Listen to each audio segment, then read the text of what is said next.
Ka video kano kanyumidde nnyo ak'omwana mulenzi Kingisa ono munanga abaddeko wali ne family ye awo nga wola mu ka video awo abaddeko ne family ye nga bagenda ku muzikiti wali kibadde kirungi nnyo naye nga ka video bambi kanyumidde omwana mulenzi ono ye anti kye bayita artist Kingisa tosobola kumanya nti mu biseera bye eby'eddembe nti abeera n'akaseera kano bwe kati muganda wange gwe alaba Jamiat Yugi naye nga ka video nga wokalaba nga we katambula mwana mulenzi Kingisa abadde ne family ye wali nga bagenze ku muzikiti awo nga wokalaba awo naye nga jjukira nti nno ate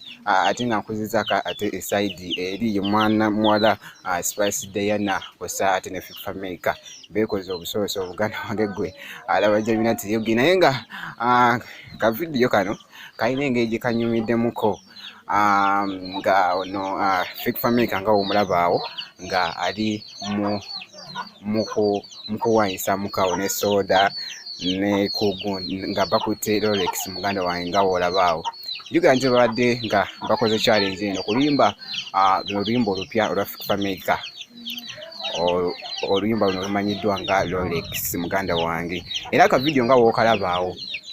naye nga kakasa kino subscribe nga obeera nga tonna muganda wange gwe alaba Jamiat Yugi naye nga ate nga nkozezaako ate jjukira ka video akalala kennina ke k'omwana mulenzi Alien Skin ono alina engeri gy'akolamu obuntu bwe ate muganda wange obusanyusa ennyo bafaanizi be wano wennyininyini naddala nga ku TikTok muganda wange ate kossa n'emikutu emirala naye nga jjukira nti nno omwana mulenzi ono abadde yakatabambi akayimba akapya kano kennyininyini ke bayita Yesu Amala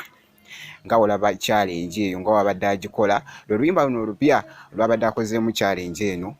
eya Yesu Amala muganda wange gwe alaba Jamiat Yugi naye making sure nti nno osubscribinga muganda wange kosate n'okulayikinga n'okomentinga n'okusharinga wali ate ekintu ne kibeera nga kisobola okutambulira ddala muganda wange so ngenda kubeera